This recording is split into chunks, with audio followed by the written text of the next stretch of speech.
ऊपर कथा श्रवण कर रहे हैं। ध्यान रखना, कल जो शिवरात्रि है वो शिवरात्रि तुम्हारी चूकना नहीं। पितृदोष, आहूत दोष, वासुक दोष, वास्तु दोष, दुनिया में तुम्हारे हाथ से कोई भी दोष हो गया है, कल की शिवरात्रि एक ऐसी शिवरात्रि रहती है पितृपक्ष की, और वो भी ऐसी शिवरात्रि होती है जिसका केवल स्मरण मात्र कर लेने से हमारे सारे दोष समाप्त हो जाए। आपको हमने बताया था कि अगर विवाह नहीं हो रहा हो तो घृत का प्रयोग, संतान की प्राप्ति नहीं हो रही हो तो घृत का प्रयोग। और एक बात और कहना चाहेंगे, जो बच्चा आगे बढ़ना चाहता है, जिसने सोच लिया कि मुझे कुछ करना है, और करता कौन है? कोई अलग से भगवान किसी को पैदा कर संसार में नहीं भेजता, अपनी क्वालिटी अपने को खुद निखारना पड़ता। अवसर पर नव युवक बेटा बेटियों से निवेदन करूंगा, तुम में वो क्वालिटी है, अच्छी मेहनत करो, खूब पढ़ो, चौगनी मेहनत करो, और चौगनी मेहनत के साथ में कल जो शिवरात्रि है उस शिवरात्रि पर एक दुर्वा, दूब जानते हो? बोलो तो जम के। दूब, एक दुर्वा बेलपत्री के ऊपर रखकर केवल घृत का छोटा सा भाग दुर्वा में लगाकर, एक उंगली उस दुर्वा में लगाकर अपने हृदय की कामना कर, मेहनत चौगनी करना है, पढ़ाई चौगनी करना है, काम चौगना करना है, और दुर्वा और बेलपत्र अशोक सुंदरी वाली जगह पर जब रखें तो डंडी का मुख उत्तर की ओर हो, और उसको अशोक सुंदरी वाली जगह पर रख दें। अगली यही पितृपक्ष की जब शिवरात्रि आए तो हमको लिख कर भेजना कि मेरे बाबा ने तुम्हारा हाथ पकड़कर तुमको ऊपर चढ़ाया कि नहीं। शिवरात्रि का कल का प्रयोग अवश्य करें। 3-4 प्रयोग हैं,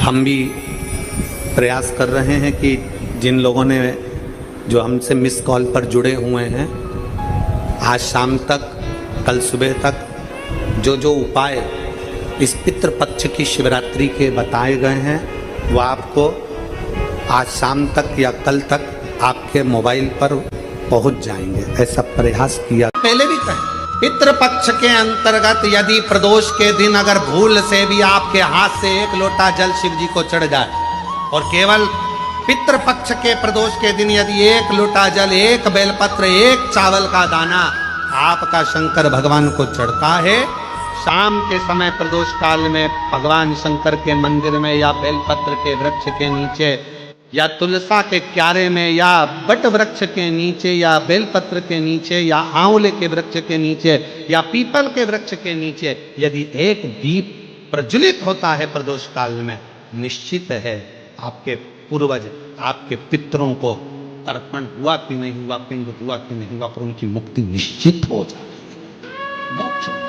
प्रयास करना, एक सफेद पुष्प, एक श्वेत पुष्प बाबा देवादिदेव महादेव को तो श्राद्ध पक्ष की शिवरात्रि के दिन समर्पित कर देने पर अपने मन की कामना कर कर बाबा देवादिदेव महादेव 3 महीने वो कामना पूर्ण करता है। जो अधोगति में मर जाते हैं, जिनको पिंड नहीं मिलता, तर्पण नहीं होता, ब्राह्मण का भोज नहीं मिल पाता, जो मर जाते हैं, जिनका अंतिम संस्कार तक नहीं होता, जिनकी गति बिगड़ जाती है, ऐसे जीव कौवे के अंश में प्रकट होते, जो पूर्ण फल लेकर जाते हैं। पितृलोक में जगह नहीं होती, बैकुंठ में जगह नहीं होती, कहीं अगर जगह नहीं है देवलोक में तो इनको कौवे के अंश में, गरुड़ के अंश में या हंस के अंश में डाल दिया जाता है। शिवरात्रि के दिन एक अक्षत, मात्र एक अक्षत, केवल एक चावल का दाना, एक दुर्वा के साथ शिव जी को समर्पित करना प्रारंभ करो। जिंदगी की कैसी भी तकलीफ होगी, मेरा शंकर भगवान उस तकलीफ को मिटाएगा। जिन माताओं से या पुरुषों से 4 सीढ़ी भी ऊपर नहीं चढ़ा जा रहा है, नीचे उतर, मतलब बहुत मुश्किल से चल पा रही, घुटने में इतनी तकलीफ है, कमर में इतनी तकलीफ है, उसको सरसों के 108 फूल शंकर को चढ़ा देना चाहिए। शिवरात्रि के दिन 108 सरसों के फूल चढ़ाइए, वो फूल उठाकर वापस ले आइए, और फूल लाकर उस फूल को सुबह सुबह खाली पेट, बस 108 फूल है, 108 दिन तक उसको खाना पड़ा। और ज्यादा तकलीफ है तो आप तो 5 दिन में उस फूल को पूरा खा लीजिए सरसों के, फिर आपको कोई नहीं टोकेगा, आपको डंडे की जरूरत नहीं पड़ेगी, आप भाग कर जाएंगे। उसके दिन श्राद्ध पक्ष में जो प्रदोष आएगी, उस प्रदोष के दिन श्राद्ध पक्ष के 16 दिन के अंदर जो प्रदोष आए, प्रदोष काल में चौमुखी दिया 4 पितरों का जिनका नाम अभी वर्णन किया, उनका स्मरण कर कर यदि प्रज्वलित किया जाए तो उसका फल अधिक मिलता है। और जो कामना कर कर हम दीप लगाते हैं वो कामना हमारी वर्ष भर पूरा नहीं होता और बाबा उस कामना को पूर्ण कर देता है, पितृ पूर्ण कर देता है। क्योंकि ये 4 पितृ 4 दिशाओं से हमको सुरक्षित रखते हैं। समय या ब्राह्मणों को या ब्राह्मण के बच्चे को दूध पिलाते हैं या दूध का गिलास देते हैं तो वो पका हुआ नहीं रहे, वो कच्चा दूध। पीपल के नीचे जो दूध चढ़ाते हैं वो जम के बोलते जाओ कच्चा। शिव जी को जो दूध चढ़ाए वो कहीं पूजन में अगर प्रयोग लिया जाए पका हुआ का वर्णन नहीं है कि पका हुआ दूध होना चाहिए, यहाँ तो कच्चे दूध का वर्णन है कि कच्चा दूध, वहां कच्चा दूध चढ़ाया। किस लिए? कारण क्या है? शंकर भगवान के श्री विग्रह में, भगवान के शिवलिंग में, भगवान शिव के शिवलिंग के भीतर सारे लोक, चाहे वो वैकुंठ लोक हो, चाहे वो मृत्यु लोक हो, चाहे वो पितृलोक हो, सब उस शिवलिंग के भीतर विराजमान है महाराज। शिवलिंग के भीतर विराजमान है महाराज, शिवलिंग के भीतर सारे के सारे लोग वहां पर विराजमान है। आपने जब कच्चा दूध शंकर जी पर समर्पित किया तो केवल शिव के लिए नहीं गया, वो कच्चा दूध जब आपने शंकर भगवान को चढ़ाया तो वो दूध सारे लोकों में होता होता पितृलोक में भी गया और जो आपके पूर्वज थे उनका कल्याण कर दिया उस दूध ने, उस भाग से। बस इतना सा निवेदन एक बात का जरूर करिएगा जीवन में, 16 श्राद्ध चल रहे हैं, प्रयास करिएगा अपनी जिंदगी में। मान लो कोई काम आपका अटक रहा है और वो काम नहीं हो रहा, मान लो वो काम नहीं हो रहा, रिटर्न बढ़ा हुआ, वो काम नहीं हो रहा, बहुत दिनों से आप प्रयास कर रहे हो और काम अटका पड़ा हुआ है, तो प्रयास करना, जल के पात्र में थोड़ा सा शहद, गंगा जल उसमें डालकर, ये जो श्राद्ध पक्ष चल रहा है, जिस समय पर जिस श्राद्ध पक्ष के अंतर्गत श्राद्ध पक्ष में एक पात्र में जल लेकर उसमें थोड़ा सा शहद, गंगा जल डालकर भगवान शंकर को कुंदकेश्वर महादेव के नाम से, कौन से महादेव? कुंदकेश्वर, क्योंकि विदल और उत्पल इन दोनों असुरों ने, राक्षसों ने जब बहुत उपद्रव मचाया, जब बहुत उपद्रव मचाया तब माता जगतजननी के कहने पर कुंदुक का प्रहार कर कर इन दोनों राक्षसों का संहार करा था। तो शिव जी का नाम कुंदकेश्वर पड़ गया। क्या नाम पड़ा था? कुंदकेश्वर। कहते हैं बहुत बांधाओं में जब व्यक्ति पड़ जाता है, बहुत बांधाओं में जब व्यक्ति चला जाता है, कुछ ना कुछ समस्याओं में जब व्यक्ति फंसा रहता है, पड़ा रहता है, तो कुंदकेश्वर महादेव का स्मरण करना चाहिए। कोई काम अटक रहा है, शहद जल के पात्र में डालिए और थोड़ा सा गंगा जल डालकर इसी श्राद्ध पक्ष में किसी भी दिन जब तुम्हारा मन पड़े तब शंकर जी को समर्पित कर करो। पर साथ में 1 लोटा पानी, 1 कलश जल का अलग से लेकर जाओ। जब शहद का जल शंकर जी को समर्पित कर दो, उसके बाद सादा जल शंकर जी को अवश्य समर्पित करके। शहद का जल बांधाओं को हर लेता है, बांधा को हरता है। 3 तरह से मरे हुए व्यक्ति का मोक्ष नहीं है। पहले नंबर पर पानी में डूबकर मरे हुए व्यक्ति का मोक्ष नहीं है। दूसरे नंबर पर सर्प के डसे से मरे हुए व्यक्ति का मोक्ष नहीं है।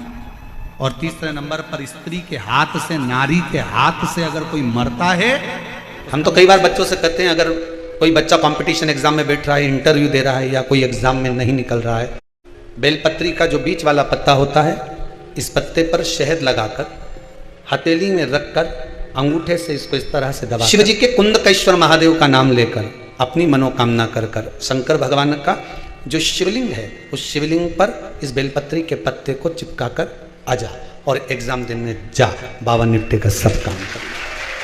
पितृपक्ष की प्रदोष के दिन, पितृपक्ष में जो प्रदोष आती है, उस प्रदोष के दिन यदि 1 चावल का दाना, 1 बेलपत्र और 1 लोटा जल कोई दिल से बाबा को चढ़ा देता है, प्रदोष काल में घी का दिया लगा देता है, उसके पूर्वजों को पिंड अपने आप प्राप्त हो जाता है।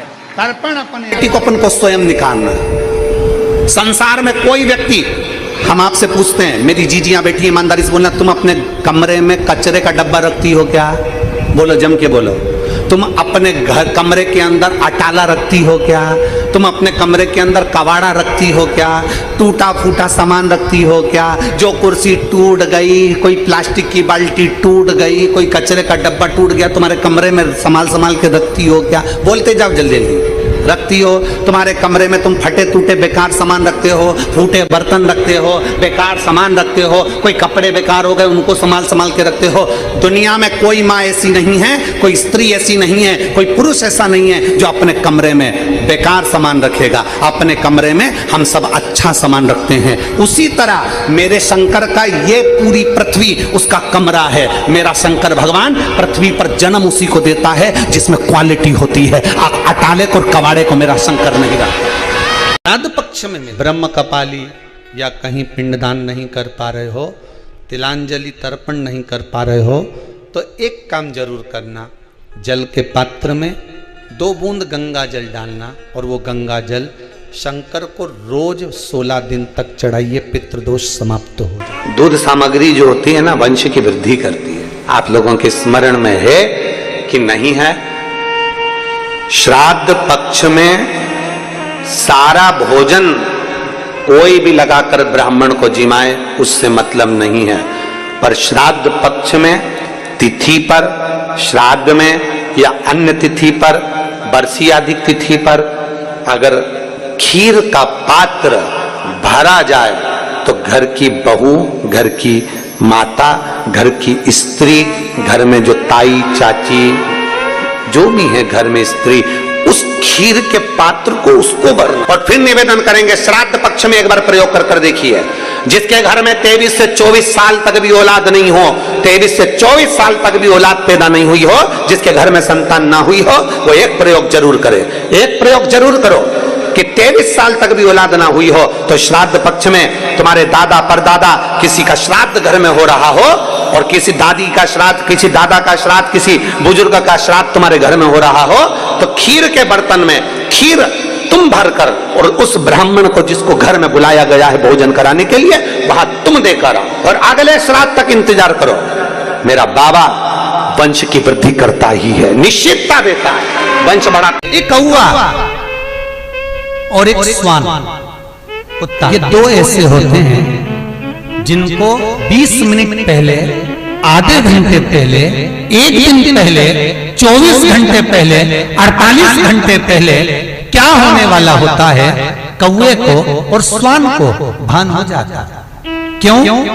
क्योंकि ये यमलोक में जहां यमराज निवास करते हैं, श्वान और कौवा उस स्थान का भाग ग्रहण करते हैं और इनको ये ज्ञान पूर्व से यमराज से प्राप्त होता रहता, पूर्व प्राप्त होता रहता है। एक कौवा एक श्वान, कोई घटना घटने वाली होती है तो कुत्ता रोने लगता है, कोई घटना घटने वाली होती है तो कौवा आकर बैठ जाता है, कोई आ रहा है तो कौवा आएगा, कोई भाव सूचक है तो कौवा आकर बैठेगा। दरवाजे पर कैसे, उसका भी भान है, अटारी पर कौवा कहाँ बैठा है, दरवाजे पर कौवा कहाँ बैठा है, किस स्थान पर कौवा विराजमान है, उसका भी भाव हमारे शास्त्र में वर्णन है। 3 पक्षी, 3 वृक्ष पितरों के तुल्य हैं। पक्षियों में कौवा, हंस और गरुड़, ये पितरों के तुल्य महाराज। फिर अगला वर्णन किया, 3 पशु, कुत्ता, गाय और हाथी, ये पितरों के तुल्य हो। शिव महापुराण की कथा कहती है अगर श्राद्ध पक्ष में गया नहीं जा सकते तो गाय के मुख में गयासुर ने वर दिया था कि गाय के मुख में अगर कोई गया नहीं आ पाएगा तो गयासुर 16 दिन गाय के मुख में निवास करेगा। और गाय के मुख में श्राद्ध के समय पर अगर कोई रोटी देगा, श्राद्ध के समय पर जो भाग देगा उसको गया जी में पिंड करने का पुण्य फल प्राप्त होगा। ये गयासुर का वर गौ माता के लिए था। तो गाय के मुख में 16 दिन तक गया क्षेत्र का पिंड का भाग प्राप्त होगा। गाय और हाथ। श्वान को रोटी क्यों देते हैं? क्योंकि श्वान पितरों को अपना भाग प्रदान कर देता है। श्वान रखता नहीं है, चुका देता। फिर 3 जलचर है महाराज जो पितरों के तुल्य हैं, मछली, कछुआ और नाग। पिंड जो बनाया जाता है वो पानी में दिया जाता है। मछली जिसको पाती है वो पितरों को प्राप्त। कछुआ श्रावण के इस 16 श्राद्ध के अंतर्गत कछुआ यदि आपके दिए हुए भाग को पा लेता है तो वो जीव उसी समय पर तर जाए। और महाराज नाग वो भी पितरों के तुल्य माने। इन 3 पितरों के क्रम का वर्णन किया गया है। भगवान शिव ओगरदानी बट का वृक्ष के रूप में ब्रह्मा को बना देते हैं और शंकर बटकेश्वर महादेव के रूप में विराजमान हो जाते हैं। ऐसा सुंदर प्रसंग शिव महापुराण में वर्णन। पितृ सुधा का नाम स्मरण करते से जब हम सुधा सुधा सुधा सुधा कहते हैं, पितृ उसको स्वीकार करते हैं। जैसे अग्निदेव की धर्म पत्नी स्वाहा, क्या है? जम के बोलो जरा, स्वाहा। जब हम यज्ञ करते हैं सांकल्य देते हैं, ओम वैष्णवे स्वाहा। स्वाहा बोलते से ही अग्नि देवता की धर्म पत्नी उस भाग को देवताओं को देती है। उसी तरह तर्पण, तिलांजलि, पिंड, तर्पण आदि के जितने भी हम पितरों के लिए कर्म करते हैं उसमें हम स्वधा सुधा बोलते हैं। जब स्वधा बोलते हैं तो वो स्वधा पितरों को भाग देती है और पितरों से कहती हैं ये मेरा बेटा दुखी है, इसको ये तकलीफ है, इसको ये कष्ट है, तुम इसका ये कष्ट पितृदेव मिटा दीजिए। महादेव की आज्ञा है, इसको सही कर। कोई कहे तुमसे तुम्हारे यहाँ काल सर्प दोष लगाए, कोई कहे तुमसे तुम्हारे यहाँ वास्तु दोष लगाए, कोई कहे तुमसे तुम्हारे कुल देवी देवता का दोष लगाए, एक काम करा करो, एक चावल का दाना घर से लेकर गए, 16 दिन श्राद्ध में जब से कथा सुनी है उसी दिन, उसी पल, उसी घड़ी या दूसरे दिन से प्रारंभ कर दो। कोई कहे पितृदोष है, कोई कहे कालसर्प दोष है, कोई कहे वास्तु दोष है। एक चावल का दाना श्राद्ध पक्ष में साथ लेकर जाओ, घर से 1 लोटा जल भर कर लेकर जाओ। पहले चावल का दाना शिव जी को समर्पित कर दो, उसके बाद 1 लोटा जल धीरे धीरे बाबा का मंत्र उच्चारण करते हुए पंचाक्षर, षडाक्षर या श्री शिवाय नमस्तुभ्यम बोलते हुए और अपना गोत्र बोलकर, नाम बोलकर जल समर्पित करना प्रारंभ करो। धीरे धीरे आपको खुद लगेगा कि मेरे घर का सारा दोष समाप्त हो। अच्छे से सुन लेना भाइयों, शुक्ल पक्ष में जो प्रदोष पड़ती है वो लक्ष्मी की वृद्धि के लिए होती है, कृष्ण पक्ष में जो प्रदोष पड़ती है वो रोग और बीमारी को मिटाने की होती है। तो जितने उपाय आपको प्रदोष के बताए जाते हैं उस हिसाब से आप करो कि शुक्ल पक्ष की प्रदोष है तो लक्ष्मी का कोई उपाय करना है तो हमें शुक्ल पक्ष की प्रदोष पे करना है। शुक्रवार की अगर प्रदोष पड़ती है तो शिव नीलकंठ पर विराजमान होते हैं। महाराज ये एकादशी शंकर से कह रही है कि आपका स्थान ये नहीं कि आप कैलाश पर मिले, उस बार को, उस तिथि के दिन, उस अनुकूल प्रदोष सुख और शांति देती है। पर जीवन में एक बार प्रदोष का व्रत मौका मिले, जिस कामना से जिस दिन का भाव आपके मन में आए कि मुझे रोग से मुक्ति पाना है तो ये प्रदोष मुझे करना है भाई, और रोग मुक्ति के लिए हम जो भी आपके मन में आ रहा है, संतान प्राप्ति के लिए शनिचरी प्रदोष आप उसका स्मरण करें। फिर लिखा शिव महापुराण में, बड़ा सुंदर लिखा विद्या जी ने, मान लो आप प्रदोष का व्रत नहीं कर सकते, आप अगर व्रत नहीं कर सकते तो प्रदोष के दिन, प्रदोष काल में शाम का समय सूर्यास्त का कुछ पल, कुछ घड़ी के पहले से लेकर बाद तक का प्रदोष काल के अंतर्गत आप शंकर जी के मंदिर में जाकर 1 लोटा पानी, 5 बेलपत्र भी अगर समर्पित करते हैं तो संपूर्ण प्रदोष का फल आपके भाग्य में सफल हो जाते हो। जो नारियल आप मंदिर में ले जाते हो, पूजन करते हो, तो 3 चक्षु नारियल, 3 नेत्र वाला नारियल, अर्थात नारियल की जहां जटा होती है उसके 3 नेत्र होते हैं, 3 चक्षु होते हैं, और 1 चक्षु वाला, 1 नेत्र वाला 10 से 15 हजार श्रीफल में, नारियल में 1 नारियल ऐसा होता है जिसका 1 नेत्र होता है, उसमें 3 नेत्र नहीं होते, एक चक्षु होता। तुम्हारा शिव पुराण कहती है, स्कंद पुराण कह रही है कि 1 चक्षु जो नारियल होता है उसको शुक्रवार का जब प्रदोष पड़े, जिसको कहते हैं शुक्र प्रदोष, कौन सा प्रदोष होना चाहिए? शुक्रवार का प्रदोष। तो शुक्रवार के प्रदोष वाले दिन उस नारियल को एक बेलपत्री के साथ में महाराज अंदर तिजोरी में या अलमारी में, या आपकी जहां बरकत होती है, दुकान का जहां व्यापार व्यवसाय चलता है, अलमारी होती है या गुल्लक होती है या तिजोरी होती है या अलमारी होती है, उसमें उसको रख दिया जाता है। कब रखना है? शुक्रवार का प्रदोष के दिन। और शुक्र प्रदोष के दिन उसको रखने के बाद में दूसरा दिन, अर्थात शुक्र प्रदोष के दिन रख दो और शनिवार के दिन उसको निकाल लो, और निकालने के बाद उसको पूरे घर में घुमाने के बाद में श्री गणेश जी के मंदिर में, जो भी तुम्हारे घर में, तुम्हारे गांव में, तुम्हारे नगर में जो गणेश जी का मंदिर हो, उस मंदिर में ले जाकर उसको रखी आइए। वहां से मात्र 1 दुर्बा लेकर आइए, गणेश जी महाराज की चढ़ी हुई केवल 1 दुर्बा, और उस दुर्बा को दरवाजे की देहली पर छुलाकर उस दुर्वा को अपनी अलमारी में, अपनी तिजोरी में उसी दिन रख दो जिस दिन लेकर आयो महाराज। कभी जिंदगी में लक्ष्मी की कमी नहीं आ सकती, पर होना चाहिए एक चक्षु नदी। कभी संपदा की कमी नहीं, कभी आपको नीचे की ओर नहीं जा सकते, आप उन्नति की सीढ़ी पर ही चढ़ो, अग्र नहीं बढ़ो, आगे ही बढ़ो। तो एक चक्षु नदी है तो जीवन का आनंद सुख। तो उसी तरह शंकर को पाना, शिव का स्मरण करना या शंकर का अनुमोदन करना। एक चक्षु नरियल हो और वो एक चक्षु नरियल जिसके एक नेत्र हो, और वो नरियल अगर शुक्रवार की प्रदोष हो और प्रदोष काल में उसको अलमारी में, तिजोरी में रखा जाए बेलपत्र के साथ, और उसी श्रीफल को दूसरे दिन गणेश जी के मंदिर में संपूर्ण घर में, व्यापार में घुमाकर रखा जाए, वहां से मात्र एक दुर्वा लाकर रखी जाए, कभी संपदा की कमी नहीं आ सकती। ये उसी तरह जिस बेटा बेटी का विवाह 35 साल, 40 साल, 30 साल हो गए, शादी नहीं हो रही हो, जिस बेटा बेटी का संबंध नहीं हो रहा, उससे निवेदन है पितृपक्ष में जो शिवरात्रि आ रही है, उस पितृपक्ष की शिवरात्रि के दिन एक बूंद घी, गौ माता का घृत, गाय के दूध से बना हुआ घी, एक उंगली में जरा सा लगाकर जिस लड़का लड़की का विवाह नहीं हो रहा हो वो लेकर जाए, शंकर के शिवलिंग पर उसका लेपन करे, और उसी उंगली को अशोक सुंदरी वाली जगह पर पीवरी के नाम से, पितृपक्ष में सुखदेव जी महाराज की धर्म पत्नी पीवरी के नाम से अगर अशोक सुंदरी वाली जगह पर लगाकर एक लोटा जल भगवान शंकर को समर्पित कर दे तो उसका विवाह होता है। श्री शिवाय नमस्तुभ्यम, हर हर महादेव। यह उपाय आप पितृपक्ष में शिवरात्रि एवं प्रदोष व्रत के दिन करने वाला है, तो यह उपाय आप लोग जरूर करें, इससे आपके सभी मनोकामना पूरे होंगे। श्री शिवाय नमस्तुभ्यम, हर हर महादेव।